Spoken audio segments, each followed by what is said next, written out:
एक बड़ा हॉस्पिटल इस टाइप का कुछ सेंटर में लक्सर में बनाऊं, जिससे कि जो है लोगों को इधर उधर ना भागना पड़े।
आश चौधरी जी एक बड़े ही मिलनसार, ज़मीन से जुड़े हुए नेता और कांग्रेस पार्टी के खानपुर विधानसभा के अधिकृत प्रत्याशी हैं। कांग्रेस का आदमी हूँ और सुभाष चौधरी के लिए, बिरादरी के लिए, सम्मान के लिए सब काम कर रहा हूँ। चौधरी साहब हमारी नज़रों में सभ्य सामाजिक प्रतिष्ठावान व्यक्ति हैं, समाज सेवा करना चाहते हैं, एक अच्छे आदमी में गिनती है, इनकी पहचान है और पार्टी से जुड़े हैं, पब्लिक से भी जुड़े हैं और समाज में सम्मानित व्यक्तियों में आते हैं। चौधरी का व्यवहार सबसे अच्छा है जितने कैंडिडेट लड़ रहे हैं। चौधरी साहब किसान के साथ साथ एक बिजनेसमैन भी हैं, बड़े कॉन्ट्रैक्टर हैं और सरलता, सज्जनता और दिव्यता की प्रतिमूर्ति हैं, गंभीर हैं, कोई ऐसी बनावट वाली बात नहीं और हमारा समाज इन्हीं बातों को पसंद करता है कि आप किसी से प्रभावित हुए बिना अपने आप को प्रकाशित करते हुए चलो। चौ साहब एक बहुत जुझारू, ईमानदार, सर्वगुण संपन्न, चौ साहब जैसा आदमी इस क्षेत्र को चाहिए। चौ साहब जैसा आदमी कोई नहीं हो सकता। और जनता की पुकार थी। अभी पिछला चुनाव ये लड़े थे गलत पार्टी से, लक्सर विधानसभा से, लेकिन इनकी बहुत जनता ने डिमांड करी अपनी विधानसभा में लेने के लिए कि आप यहाँ आओ, कांग्रेस से चुनाव लड़ो, हम आपके साथ हैं। जनता इनके साथ है, हर बच्चा इनके साथ है। हमारा वोट कांग्रेस को। मेरा वोट कांग्रेस को, मेरा वोट सुभाष चौधरी को। मेरा वोट कांग्रेस को। मेरा वोट सुभाष चौधरी को, कांग्रेस को। वोट सुभाष चौधरी। मेरा नाम सुभाष नोटियाल आजाद। बात जी अपने खास आदमी हैं जी, पुराना इनके लारा संबंध है और अब हमारी पार्टी के है। मेरा वोट जो हो जितना भी जाएगा बच्चे का कांग्रेस पर जाएगा। आज तक किसी भी पार्टी को मेरे बाप ने वोट दी। मैं स्वतंत्र सेनानी की औलाद हूँ और मैं कांग्रेस का जिम्मेदार हूँ। मेरा वोट सुभाष चौधरी को, मेरा वोट कांग्रेस को। कांग्रेस पार्टी ही महिलाओं को सम्मान दिलाएगी और कांग्रेस पार्टी ही महिलाओं को ऊंचा उठाएगी। मेरा वोट सुभाष चौधरी को, मेरा वोट कांग्रेस पार्टी को। इस बार कांग्रेस सरकार, कांग्रेस जीत की तरफ जा रही है, 200% जा रही है। बेरोजगारों को रोजगार मिले, किसानों को उनका सम्मान मिले, व्यापारियों को उनके कार्य मिले, इसलिए हम सभी का मेरा भी वोट सुभाष चौधरी को, कांग्रेस पार्टी को मेरा वोट।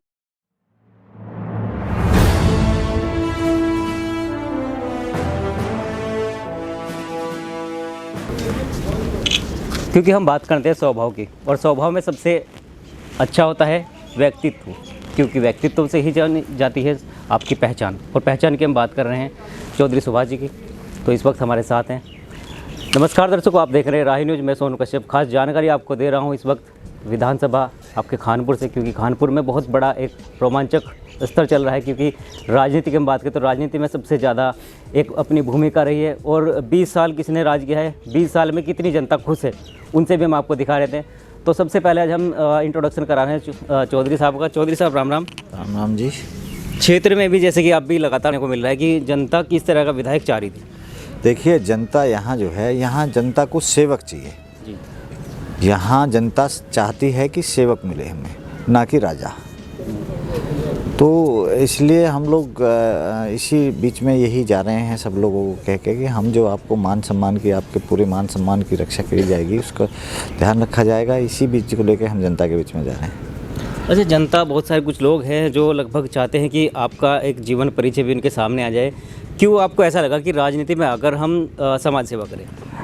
देखिए, राजनीति में आने का मकसद तो समाज सेवा ही करना होता है वहीं। तो अब हम लोगों ने सोचा कि भाई जो है, शुरू में जो है मेरे फादर जो है गांव से निर्विरोध प्रधान चुने गए।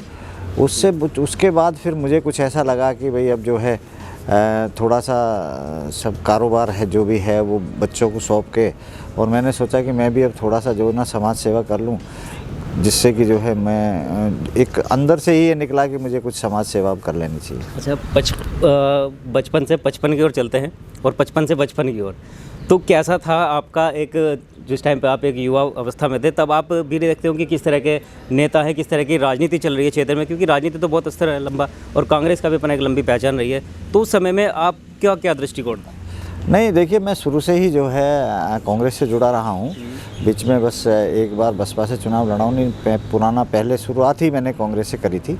वहीं जब ये उत्तराखंड जो है नहीं बना था, तो उत्तराखंड जब यूपी का ही पार्ट था, तो मैं कांग्रेस से ही मैंने राजनीति शुरू करी थी, और यही सोच के की थी कि समाज सेवा करी जाए जी। अभी भी आप क्षेत्र में देख रहे हैं कि एक साइड में दबंगताई है, दूसरी साइड में आप सॉफ्ट स्वभाव से, यानी एक शांत स्वभाव से आप काम कर रहे हैं। तो जनता का जो रुझान है वो आपकी तरफ देखा भी जा रहा है। तो क्या आपको लगता है कि दबंगताई के सामने एक स्वभाव टिक पाएगा? देखिए, ये तो आप समाज सेवा करने जा रहे हैं, आप अब अपना किसी को जो है दबंगाई दिखाने नहीं जा रहे हैं। दबंगाई दिखाने के लिए तो जो है आप समाज सेवा नहीं कर सकते ना। समाज सेवा तो आपको समाज के नीचे रह के, समाज को अपने सौम्य स्वभाव से, अपनी उनकी जो है उनके मान सम्मान की रक्षा करके इस आप किसी का समाज सेवा करते हैं। आप किसी को धमका के समाज सेवा थोड़ी कर सकते, उसको समाज सेवा थोड़ी कहेंगे अगर आप किसी को धमकाएंगे तो। बिल्कुल। अच्छा, क्षेत्र में कांग्रेस का अभी परचम लहराने वाला है इस बार, तो क्या एक संदेश रहेगा आपके क्षेत्रवासियों के लिए? देखिए, बिल्कुल हम प्रचंड बहुमत से कांग्रेस की सरकार आ रही है, और मेरा अपने क्षेत्रवासियों को यही है कि आप जो है सब एकजुट होकर कांग्रेस को वोट करें और अपना प्रत्याशी यहाँ से जिताएं, जिससे कि मुझे भी आगे जो है सत्ता में रहते हुए अपने क्षेत्र के विकास करने का मौका मिले। अच्छा, एक विकास की बात चल रही थी कि क्योंकि यहाँ पर पहले भी एक जो भी प्रणव चैंपियन है वो भी लगातार कांग्रेस से भी विधायक रहे हैं, भाजपा से विधायक रहे हैं जी। लेकिन जनता ने कुछ शब्द अभी कहे थे कि जितना उन्होंने विकास कांग्रेस के समय में किया, इतना भाजपा के समय में वो नहीं कर पाए। हाँ, बिल्कुल सही बात है। उन्होंने जितना विकास, जो भी यहाँ कुछ काम किया, जो भी छोटा मोटा जो पहले काम किया, जो कांग्रेस के टाइम में वो किया, बाकी तो भाजपा के टाइम में तो वो कुछ कर ही नहीं पाए। खानपुर विधानसभा के युवाओं के लिए क्या आप एक नई सौगात लेकर आते हैं? ऐसा है, देखिए खानपुर विधानसभा में युवाओं से मैं एक अनुरोध करना चाहता हूं कि हमारी खानपुर विधानसभा में जितने भी युवा हैं उनके सामने सबसे बड़ी समस्या बेरोजगार की, और मैं उन लोगों के आशीर्वाद से, और उसमें अगर आप लोगों ने उन लोगों ने मुझे अपने यहाँ विधानसभा भेजने का काम किया, तो मेरा सबसे पहला युवाओं के लिए जो काम होगा वो ये होगा कि बेरोजगारी को दूर करना। शिक्षा, स्वास्थ्य, रोजगार पर सबसे ज़्यादा चर्चे चल रही है। शिक्षा, स्वास्थ्य, रोजगार को आप किस तरह से क्षेत्र में बढ़ावा देंगे? देखिए, शिक्षा बिल्कुल जीरो है यहाँ पे। यहाँ आप शिक्षा को ले लीजिए, स्वास्थ्य तो यही है कि अगर हल्का सा भी किसी को थोड़ी सी सीरियस बीमारी हो जाए, या तो उसको ऋषिकेश भागना पड़ता है, या जौलीग्रांट भागना पड़ता है, या मेरठ भागना पड़ता है। तो मेरी प्राथमिकता रहेगी कि मैं यहाँ जो है एक बड़ा हॉस्पिटल इस टाइप का कुछ सेंटर में लक्सर में बनाऊँ, जिससे कि जो है लोगों को इधर उधर ना भागना पड़े। चलिए, बहुत बहुत धन्यवाद। ये थे हमारे साथ सुभाष चौधरी जी, जिन्होंने बहुत अच्छी जानकारी हमें दी है। दर्शकों, विचार आपका है, वोट आपका है, क्योंकि आपको अपना वोट देना है तो उस वोट को एक सही जगह डालिए। और हम आप कहेंगे कि किसको वोट देना है, लेकिन हम आपको ये जरूर कहेंगे कि आप अपने मत का सही उपयोग करिए और देश की उन्नति में अपना एक योगदान दें। जय हिंद, जय भारत।